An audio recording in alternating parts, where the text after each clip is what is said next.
Okay, I'm going to be your last speaker for today. I'm going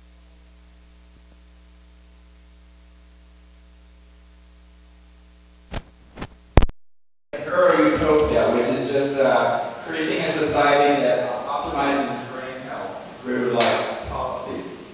So, yeah. Oh, did I do it?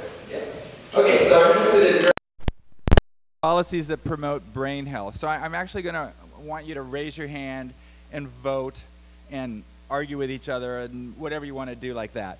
So I think there's a couple of reasons why a government or a society would want to promote brain health. One is because it's the right thing to do, because if you don't, then you're actually promoting brain damage, which is something you don't want to do.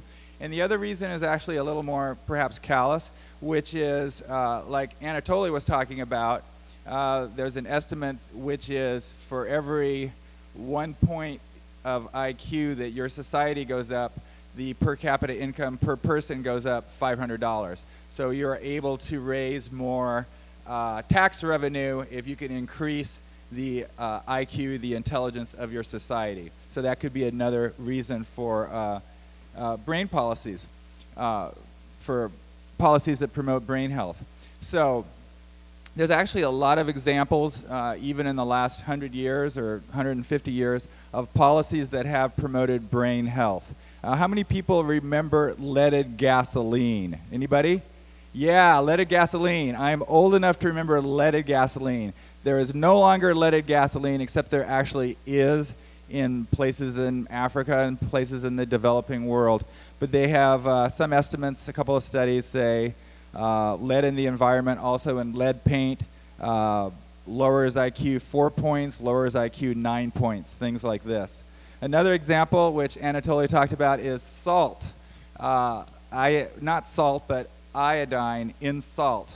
Actually, it was in 1924, Morton Salt Company put iodine in their salt. And the result of that was a 3.5 point IQ increase in the United States as a whole, and there were certain counties in the United States where the IQ went up 15 points, all because of iodized salt. So that's another example of sort of a societal intervention to promote brain health.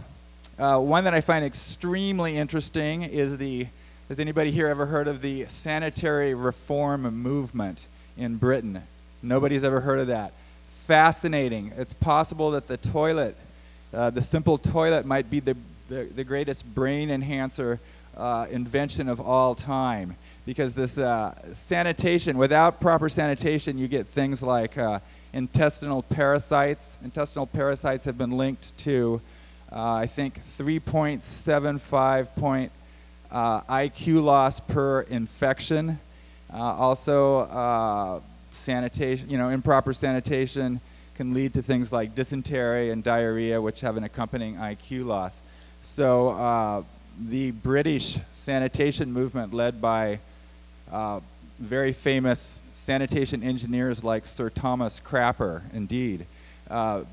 People like that, you can look at those kind of movements as being very important in promoting brain health. And the last one I want to mention is education itself. The actual notion of public education is a fairly recent idea. In 1852, Massachusetts installed compulsory elementary education, and in 1917, Mississippi was the last state to institute compulsory elementary education. It's interesting, if you look at these test scores, Massachusetts is like #1 and Mississippi is like last. And also there was a whole sort of compulsory high school education movement that was between 1910 and 1940. So, and a lot of my favorite IQ scientist is Hyena of Austria, and he actually believes good education is the single most important factor in promoting IQ gains. Okay, so now what I'd like to do is, I've mentioned 4 policies in the past that promoted brain health. So I'd like to mention some, I'd like you to think a little bit about what are future government policies or societal promotions that we could come up with that would promote brain health. I'd like to toss them out there and have you vote on them. And a lot of them would actually, we could say, yeah, I support that, but there's various ways that they infringe upon perhaps personal rights, Okay, here's an example. Anatoly also talked about this. Cousin marriage. There are studies that show cousin marriage. I think there's a study out of Japan that said it led to a 7-point IQ decrease. There's another study out of India that said 11-point IQ decrease. And cousin marriage is linked to, I think, double birth defects. And of course, if it's institutionalized, like if you marry your first cousin because your dad married his first cousin because his dad married his first cousin, then you get like this incredible compounded kind of mess. Okay, so what do we think of cousin marriage? Cousin marriage is actually legal in, I think, 21 United States still. Do we want to vote on that? How many people think that cousin marriage should be legalized in all states? There you go, Fred here, legalize it. True love rules, right? And we got another, legalize. Is this like a libertarian point of view or something? Yes, Fred says libertarian point of view. Another vote. Marry whoever you want. See, I actually believe that people should marry whoever they want. I'm just not sure. I believe in the rights of let's say the rights of the unborn child in this particular case, which I think is taking in sort of a brain risk because of its parents. But I don't want to argue about it yet. We're going to keep voting. Yes. Okay. So how many people think cousin marriage should be outlawed in all 50 states? I do. Yes. Anatoly too. Yes. 3 of us. 2 Russians and me. Okay. And how many people think what do you think? How many people want to abstain from voting on this matter, on the cousin thing? A lot of people want to abstain. How many people have had a crush on a cousin here? Okay, same people, huh? Okay. How many people wish you got to marry that cousin? Okay, I had a crush on a cousin. I didn't marry her, and I'm fine. Okay. Along the same lines, I think this is kind of interesting. There's I actually write for great schools. I was sort of sucking up to all my editors by bringing them in. But I wrote an article on, damaging damaging television shows. #1 damaging children's show for kids is apparently SpongeBob SquarePants. They had, I don't know if you've ever seen it. Of course you know all about it.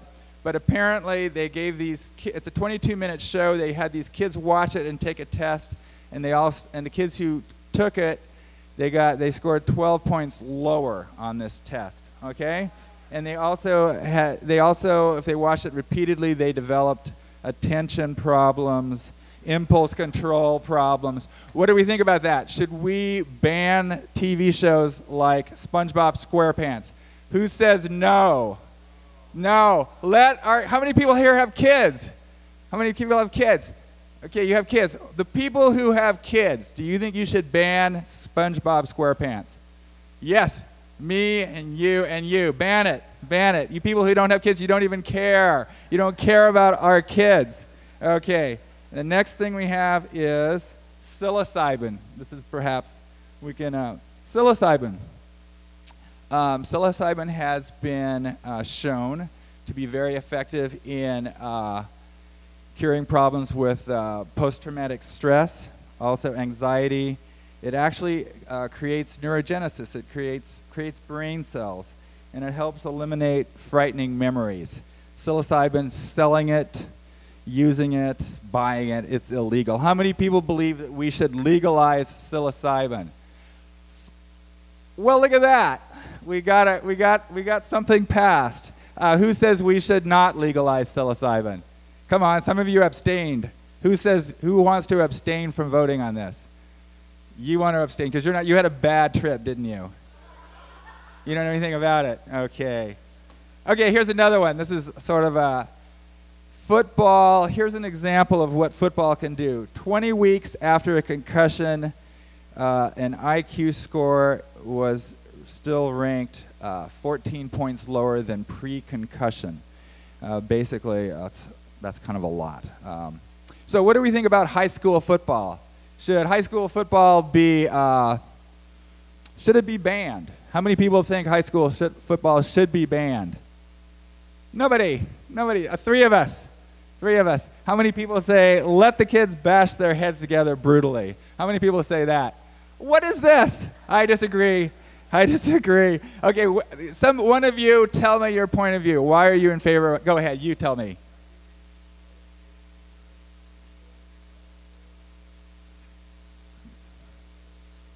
Seriously, you think, okay, now, if we had a neurologist here who knew more about it than me, the neocortex of a high school kid is just barely developed. They have no idea of comprehending risk assessment. Okay, you got a point. Go ahead.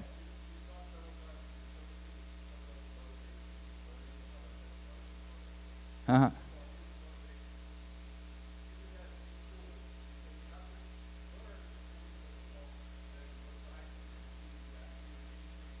So you're saying only A students get to play football?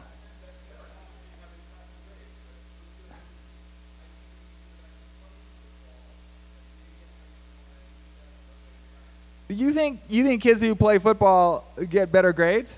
I don't get it. Okay. One more time. How many people want to abolish football? Okay, that's good. We got 4 of us. I pulled up another vote over there. Okay, good. Okay, so what's that? Abolish high school. Abolish high school. Okay, this one is my favorite here. This one's my favorite because it's just a little kinky, just a little weird. Okay, breastfeeding has been linked in many studies to an increase in IQ. What should we do about that? Here's a couple things we could do about it. We could make breastfeeding mandatory until they're, say, 6 months old. You know, that's not that long. How many people here were breastfed? I was not, and I'm resentful. Okay. Okay, you're all breastfed, you don't care, but I personally wasn't. Okay. Okay, here's a couple things to vote on. Should we make, okay, how many people say that breastfeeding should be mandatory in a society? Good. Me, you came out of nowhere. Thank you. You thought about it? Great. Okay, how many people think that breastfeeding, it doesn't matter. You don't have to breastfeed your kid. Their IQ is going to be 4 points lower. You don't give a damn. You don't want to do it. How many people say that's how you want to vote? Mikey does that. Mikey says that. Okay. What about this? Personally, I've never breastfed anyone. It could be like uncomfortable, embarrassing. Okay, I don't know. What about if we had plenty of subsidized wet nurses? This is the part I like. Subsidized wet nurses, unemployed perhaps, maybe just second job, third job. So subsidized wet nurses providing breast milk to the public. How many think that that's a good expenditure of government money? Yes, Anatoly, put your hands up. Listen, yes, 4-point IQ increase, subsidized breast milk. Okay, subsidized wet nurses, yes.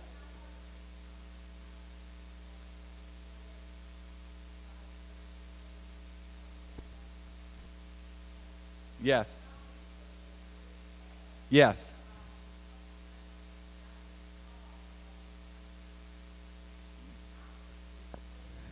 Yes. Right. That too. I know nothing about that, but I can imagine. Yes. I will pump my breast sometime and let you know. Okay, go ahead. How would you do that? Reward people for breastfeeding. Good. Who wants to vote on that? That's easy. Everybody wants that, right? Okay. Here, we're going to move on. What? What's that? I don't understand. Lifelong access to breastfeeding. Well, okay. Fred, I think there's a website for you somewhere. Okay. So that's about, I only have a couple more here. What do we think about universal preschool? Universal preschool has been shown to be good for brain development. We sort of think brain development, I don't know, the way we run these schools, I actually was a preschool director for 5 years, not a great one, but I did that for 5 years, and that is an important time for brain development, age 2.5 to 4. There's no school set up. We all send kids to school in kindergarten. What do we think about subsidized preschool? You know, government subsidized preschool. Who's in favor of that? Who's opposed? Who's opposed? Opposed. Everybody's all over the map. Why are you opposed to subsidized preschool? Oh, yeah. Okay. Libertarian. Okay, that's fine. What do we think?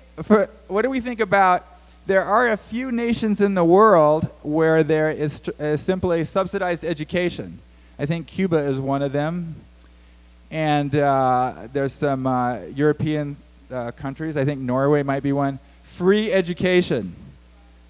Russia, free education. What do we think about free education? Education has been shown to be good for brain development, for IQ. It seems like it would be a positive thing for a government to do to increase the tax revenue and other things. So what do we think about that? From preschool to as many PhDs as you want. Who's in favor of that? Yes, I got a Nicole, I got a few others. Russians, I'm moving towards half the audience. And how many people are opposed? Yes. How many people who are opposed are libertarians? Same people. Same people. I actually was a libertarian voter for a while. Things I like about it.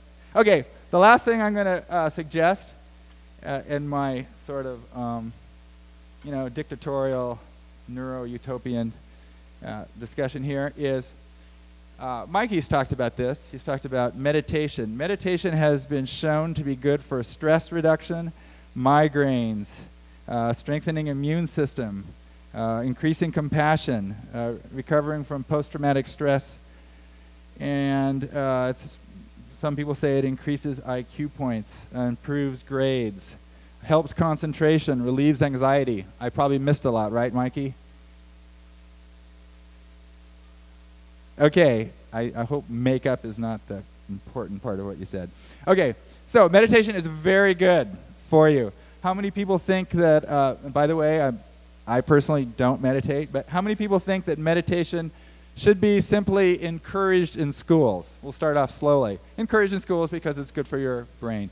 How many thinks it should be required in schools? Required in schools, yes. A few people, yes, required in schools. Okay, thank you very much. I got one last one. This one is a sort of a paleo one. There was a study recently done, I think 2011 in Japan. They did some research on 290 children. They had half of them eat rice. Rice was like their carbohydrate, and the other half was a wheat-based carbohydrate, okay? So they had them do that for 6 months. At the end of it, they found that those who were the rice eaters, their IQ was 4 points higher than the wheat eaters, okay? And, pardon me? Yes, and if you looked at Anatoly's chart carefully, you can see that the rice-eating countries actually do have an IQ of about 4 points higher, at least, than the wheat-eating countries. And so this can be blamed on toxicities in wheat, also perhaps due to the higher glycemic index caused by wheat eating. So how many people here think that wheat should be banned? Wheat should be banned. We got one! We got a gluten-intolerant voter in the couch, right? Are you gluten intolerant? You're tired of feeling all alone. Ban the whole damn thing. Okay. Everybody else says it's fine to eat whatever you want, right? That's what you think? Okay. Okay, that's it. I'm done. Thank you all for coming tonight. If I don't have your email address, be sure to just like leave it on a piece of paper back there, and I would. What? Pardon? Oh my gosh, where's Andrea? Is she here? There is an after party, but it's not here. There is an after party arranged by Andrea, and the after party is at Revival Bar and Kitchen, 2102 Shattuck Avenue. Okay? 2102 Shattuck Avenue. It's supposed to have very good cocktails. Okay, thank you very much.